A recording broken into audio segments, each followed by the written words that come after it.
So they classify him as a second-class citizen. We have been duped, or have duped ourselves, into believing that the chains have been broken, when in truth we have only been chained more securely. The various racist groups that are set up in this country, this is a sort of a propaganda tactic, or what I would call psychological warfare. Psychological warfare. Psychological warfare. You are listening to Psychological Warfare by the Magnus Initiative. Psychological warfare. Psychological warfare.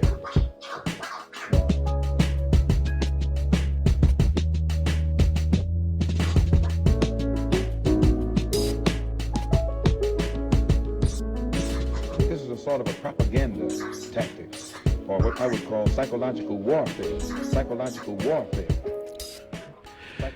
Good afternoon, friends, family, loved ones, enemies, contributors, distractors. This is Kevin Lewis on the Blueprint. And this week's show is called What Malcolm Forgot. And it's actually saying it's what Malcolm forgot to tell us. So Malcolm had a speech, and it was called The House Negro versus the Field Negro. And in this speech, he depicted the personalities on the plantation amongst the slaves. And he said it was two types of slaves. He said one was the house Negro, one was the field Negro.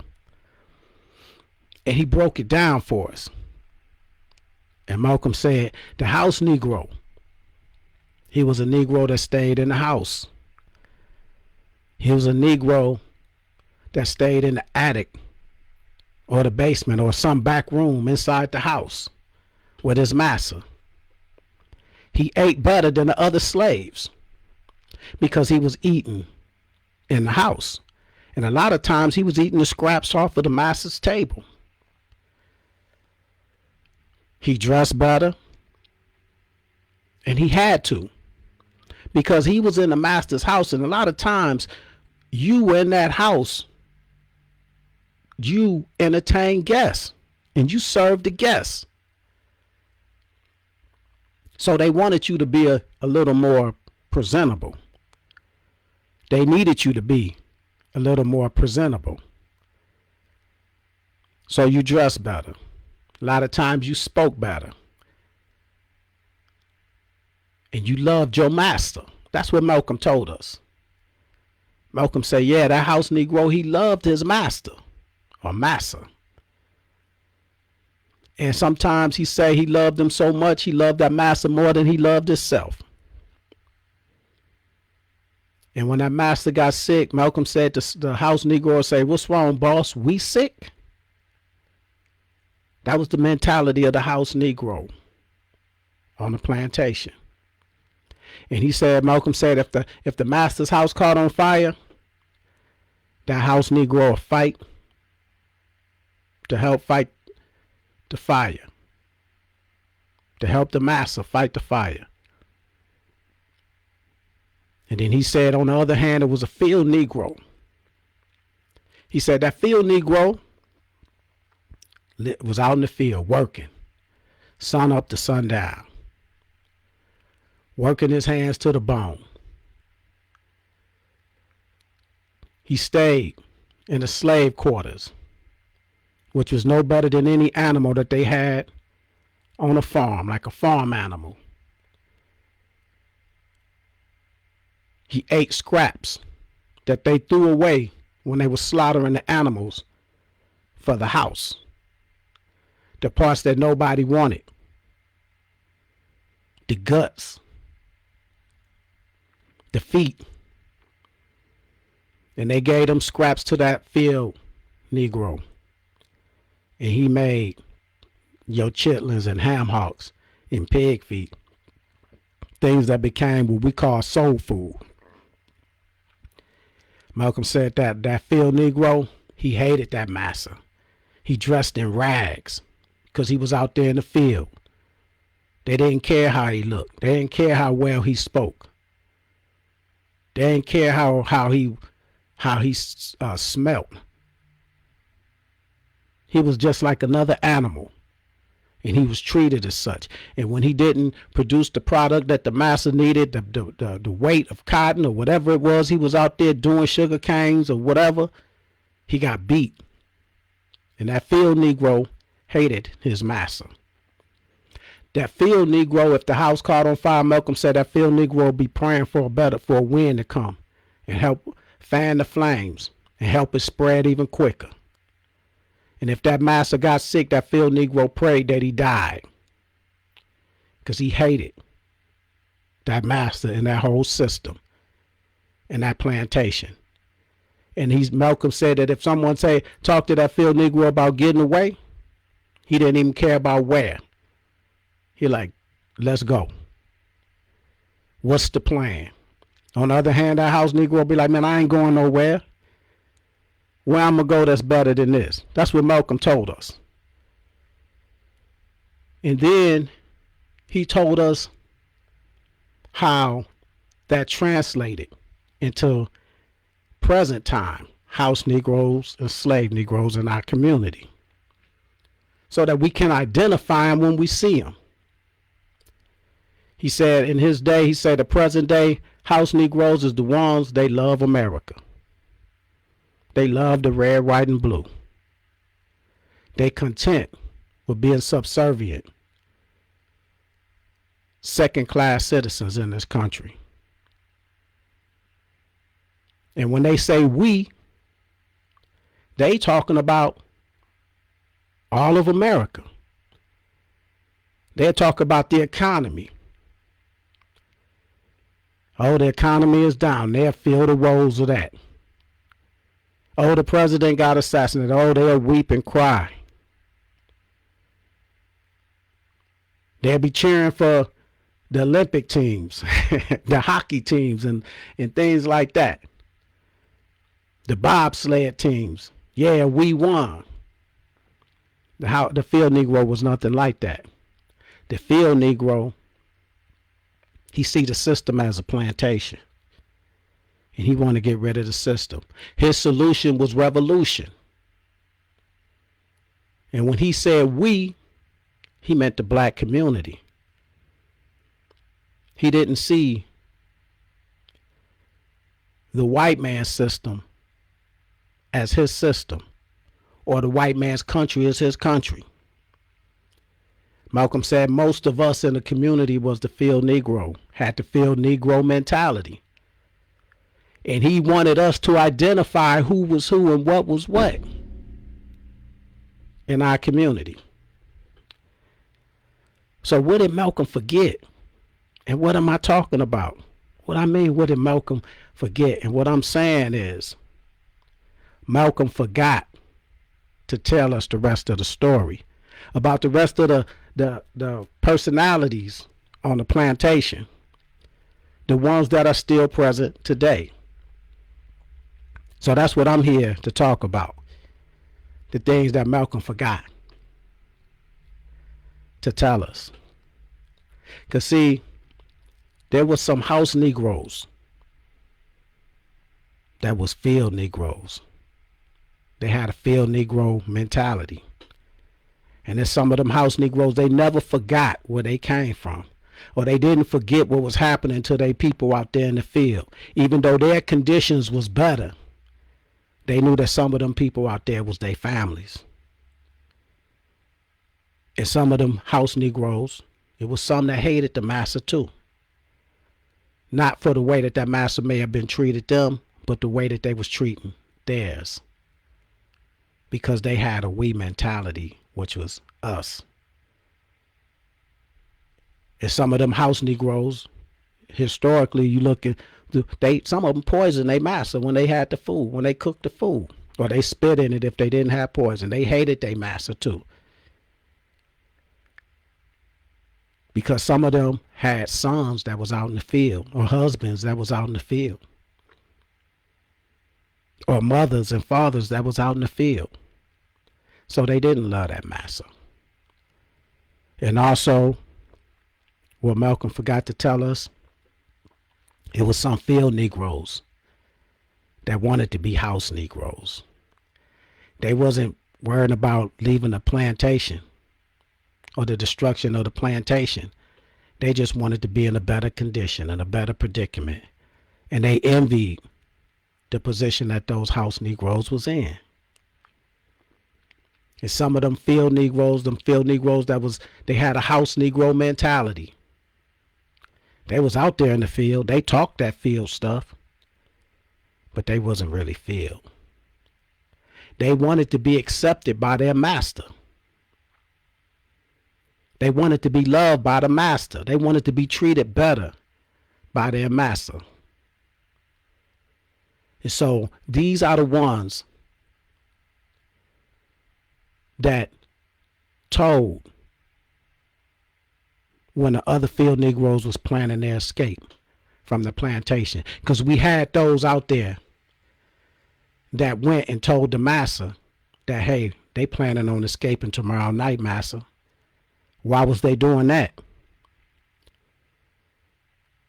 It wouldn't help them or help their situation if those people escape.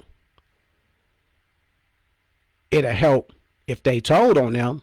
It'll help their position with the master because they wanted to be loved. And some of them field Negroes, they wanted to be loved by their master. In their revolution, they had talked that revolution talk, but it came with a price. And you can't trust anyone that values the price over the revolution,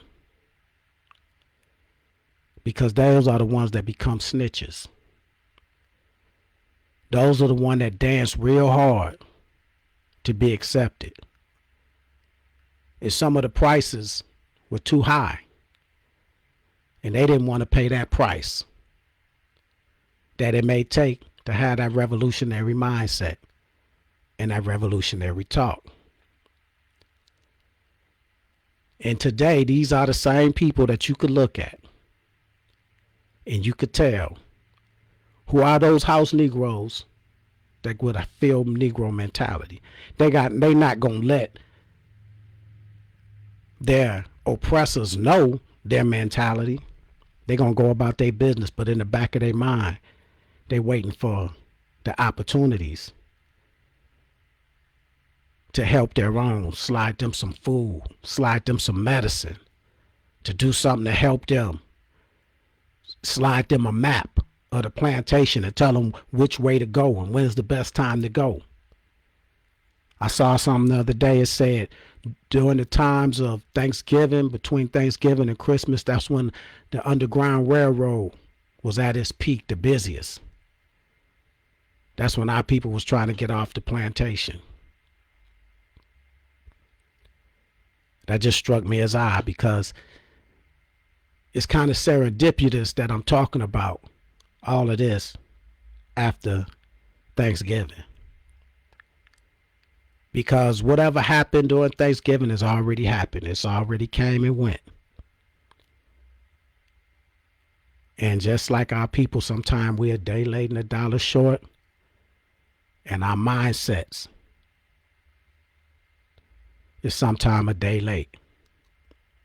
And we come up dollars short.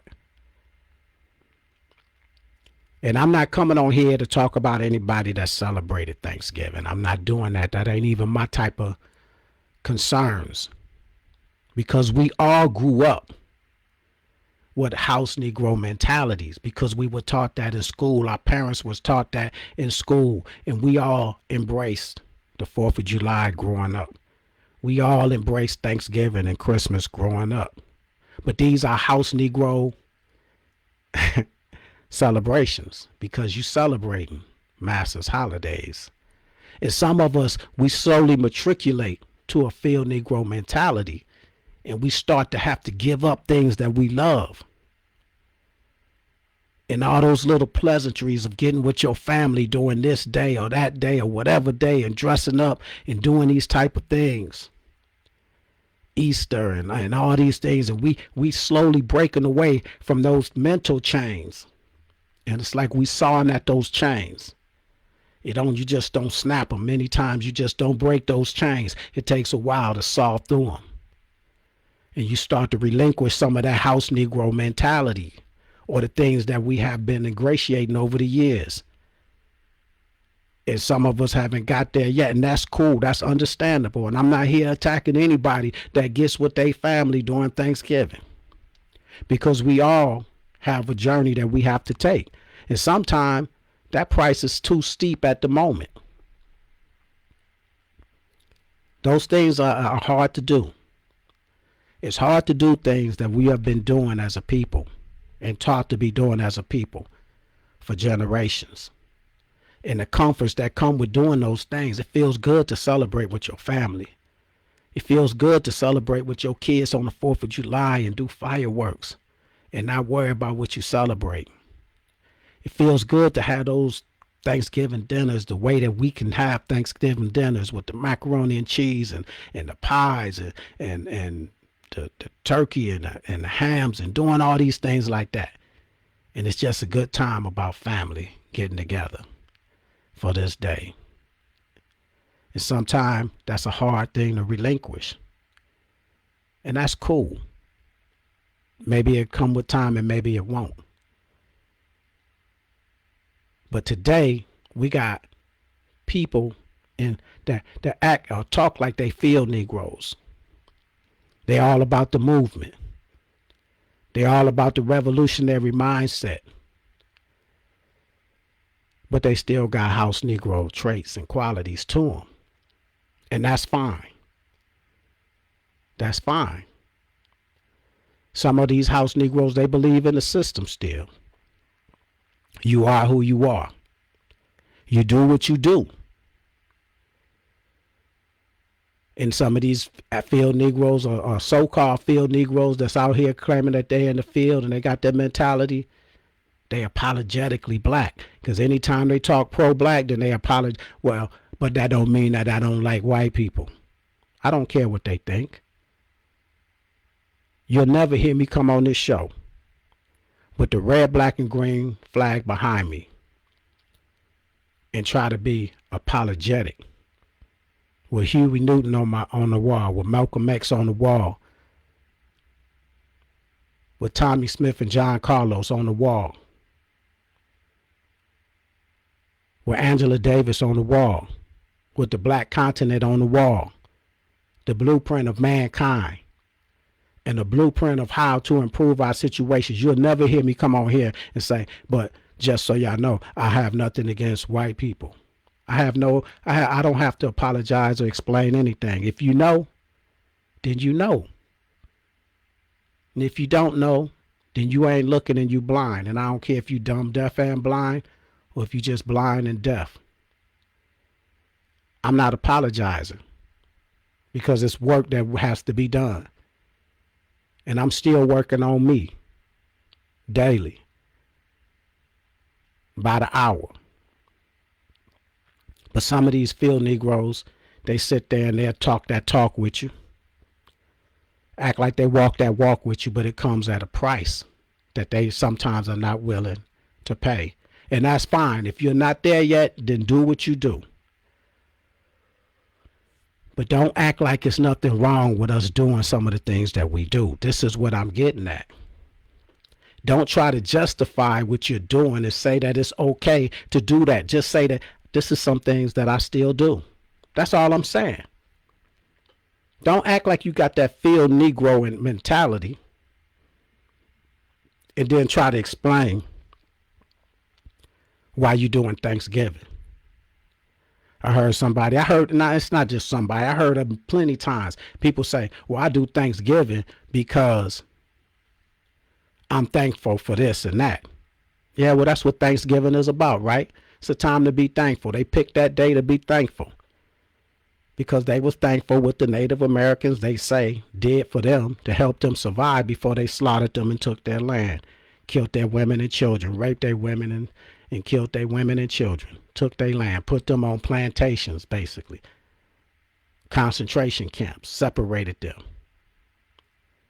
So that's what the day is about. And the day that they said we're going to be thankful. And the day that they told all the house Negroes to be thankful too. Because that was America. So if you celebrating it, then just say that's a day that you celebrating. But don't justify celebrating it. This is what my point is. That's what a house Negro will do. That's what that house Negro does. That house Negro celebrates his master's holidays and act as if there's nothing wrong with celebrating the holidays. You know, if somebody smokes and I say, man, you know, that's a bad habit. I know. And they just, you know, yeah, but man, this is what I do. You see how I'm saying? They accept it. Don't sit up there and smoke and then try to say there's nothing wrong with smoking because I smoke. But ain't nothing. You listening to all them commercials and stuff, man, that stuff ain't nothing wrong with smoking. My grandfather smoked for like all his life and he lived to be 90. Don't tell me all of that. Just tell me that you're doing something and you know what you're doing. But when you get on here and you try to say, I don't do Thanksgiving, I just get with the family and have a feast and I'm just thankful for this and that's Thanksgiving. This is what my point is. Don't tell me I don't believe in Thanksgiving, but I just want to I just find it as a time to get together with family and friends. That's what Thanksgiving is about. That's just like saying I don't do Christmas. Or I'm not because I'm not Christian. I don't believe in Jesus, but I still give gifts on December the 25th. Well, damn it, that's what Christmas is. I don't care what you think you doing or what your beliefs are. You still celebrating that day the way that day is meant to be celebrated. So do it. That's fine. But don't sit up here and act like it's nothing wrong with the way you doing it and acting like it's different.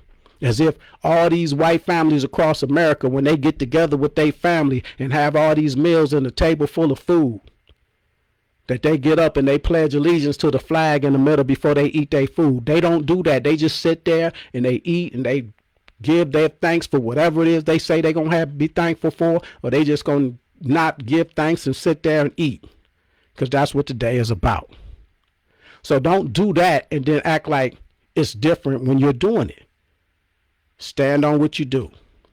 Don't be, and then the only reason some of these people want to explain is because you sit out here and you act this way through the rest of the year. And then it's a contradiction.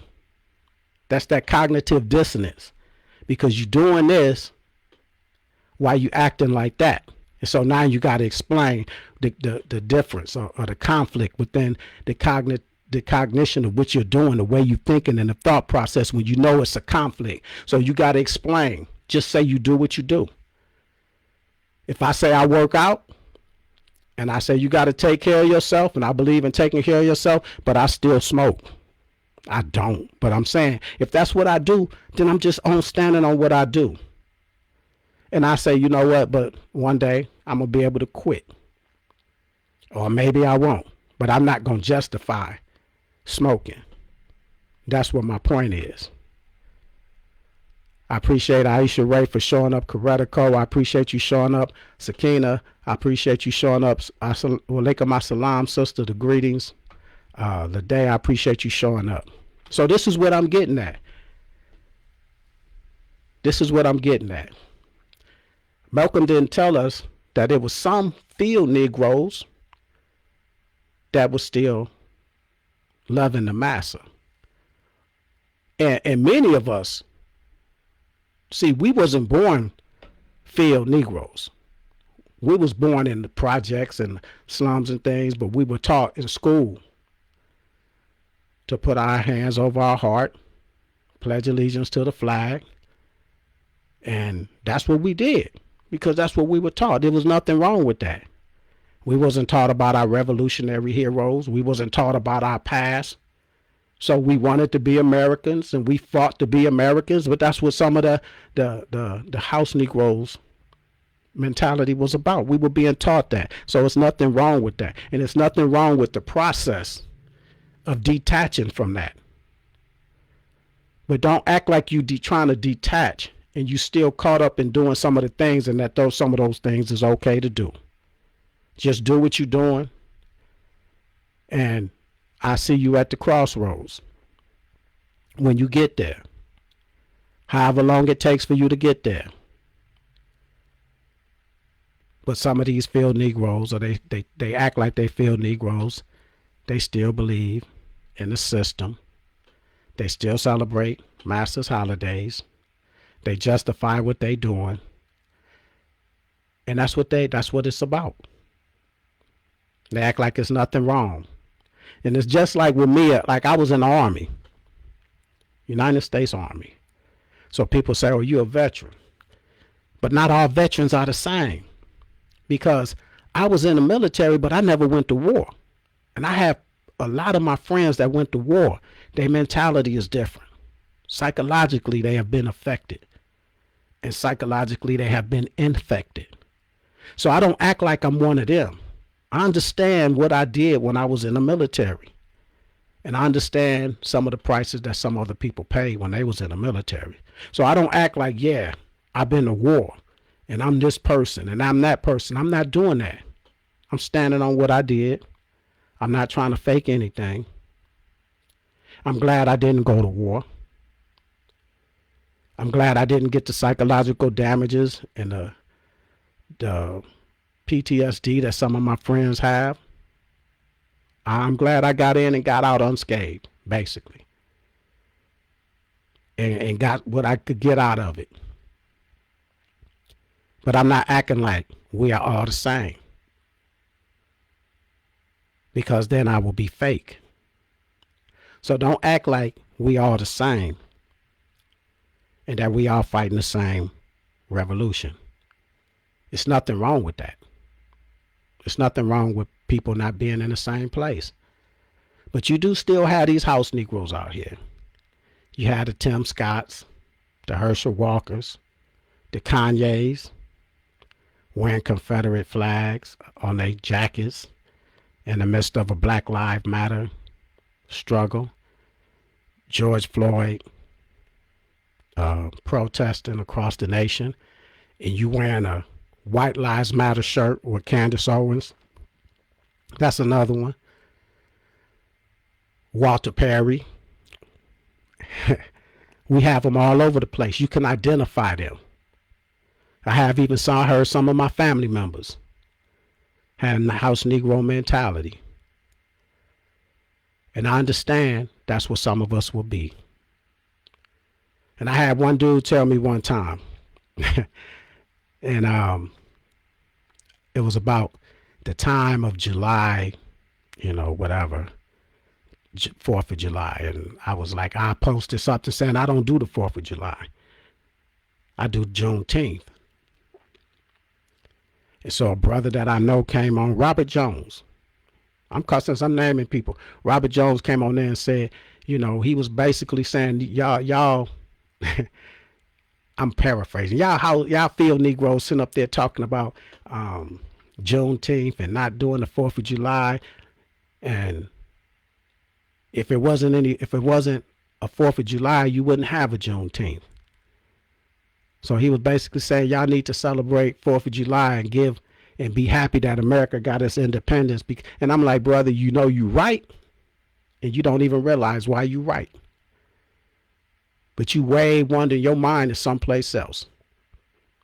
And this is the conversation that I was having on one of my posts with somebody that came to me saying this stuff about you need to appreciate Independence Day for America. Because that's why if it wasn't no American independence, you wouldn't even have your Juneteenth. And I'm like, brother, you are 100% right. Because America is the one that had us enslaved. We can't celebrate being free if we was never enslaved. So you right. And you sound foolish in being right. Because if America probably lost that war with England was promising to give us freedom if we helped them fight against our captives.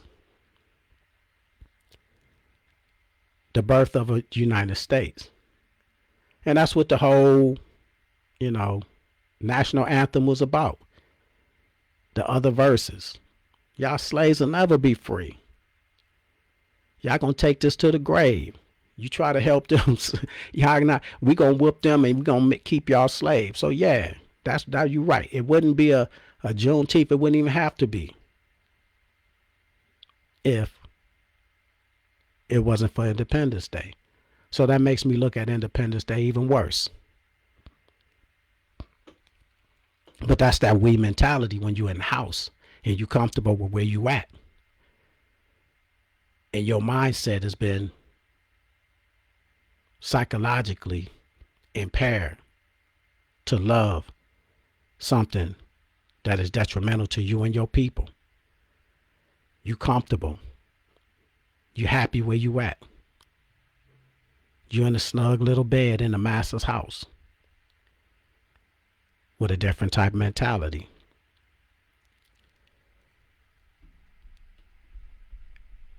So this is what Malcolm forgot to tell us.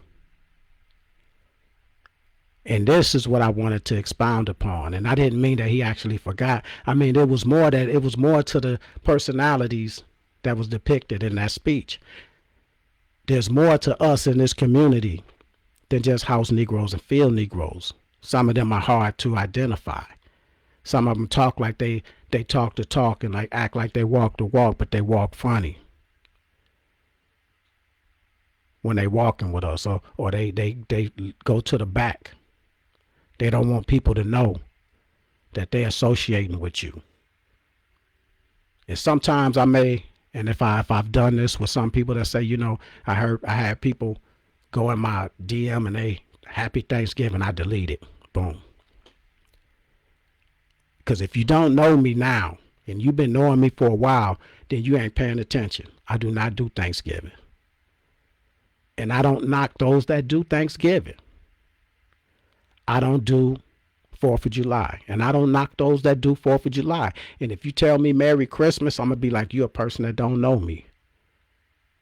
Because that ain't even my religion. And I think that that's a fraud. So evidently you somebody that don't know me, but if you've been hanging around me or acting like you know me, I'm wondering why you telling me Happy Thanksgiving. So I probably snapped at a couple of people that probably appeared to that. Brother came on and say, man, Happy Thanksgiving to you and your family. I said, me and my family don't celebrate Thanksgiving. Now understand, some of my family do. My kids celebrate Thanksgiving. That's cool with them. I'm not sitting up there. So how can I have my kids doing something and I'm getting on somebody else for doing that? They grew up in my household where we didn't do that. And they went to other family members and did that. And that's cool. That's why I say I'm not downing you that's doing that. But I'm downing these so-called self-proclaimed house Negroes that's justifying or looking for a reason to do what you're doing. Or looking for a reason to be celebrating for Independence Day for America. That I'm going to call you out if you justifying it. Just say you do it and it's being done. And with that being said, I'm going to say this. I was watching something on August Wilson. He's a great playwright. And he wrote Fences and Piano Lessons.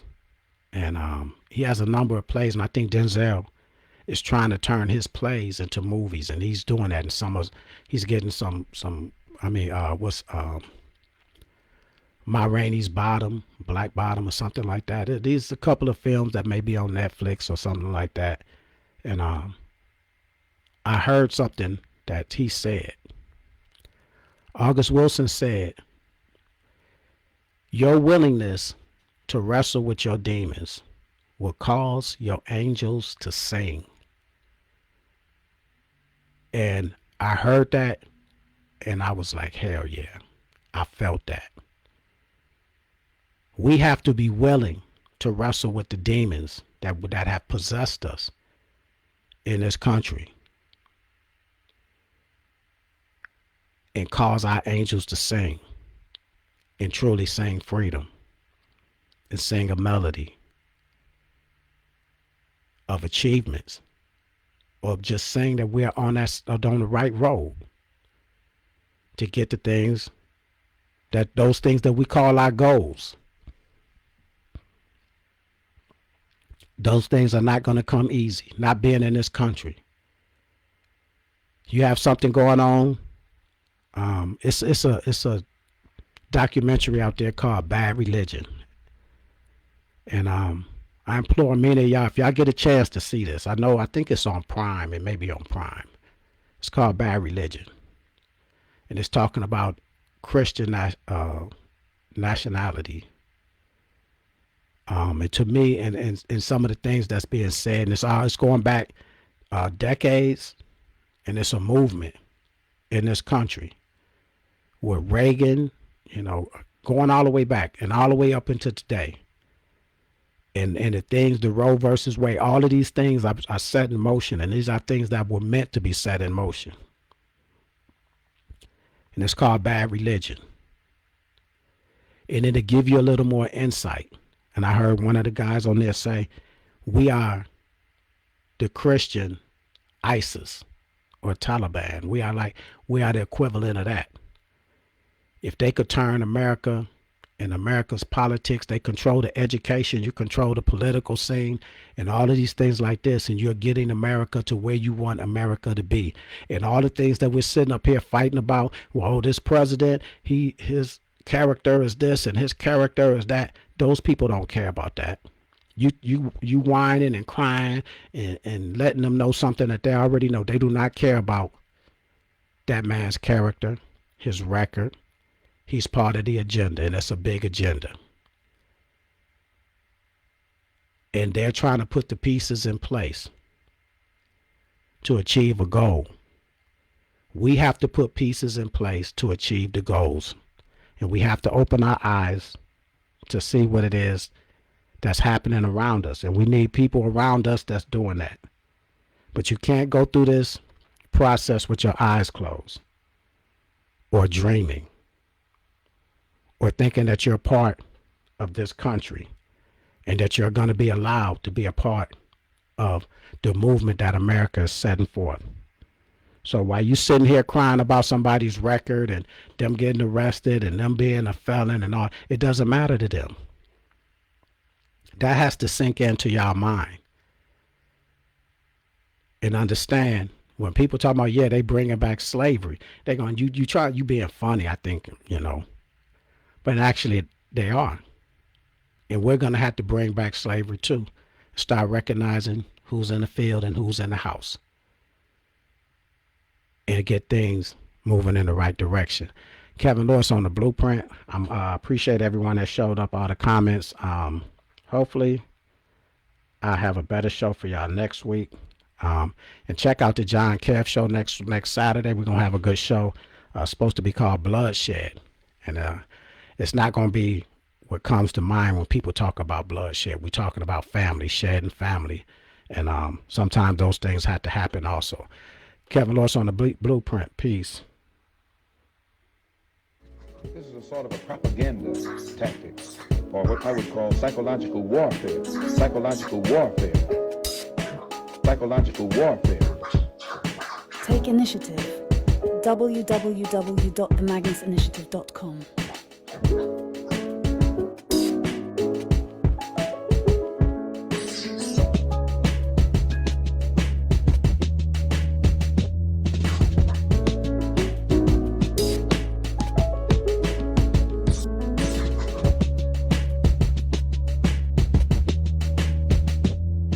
You are listening to Psychological Warfare by the Magnus Initiative.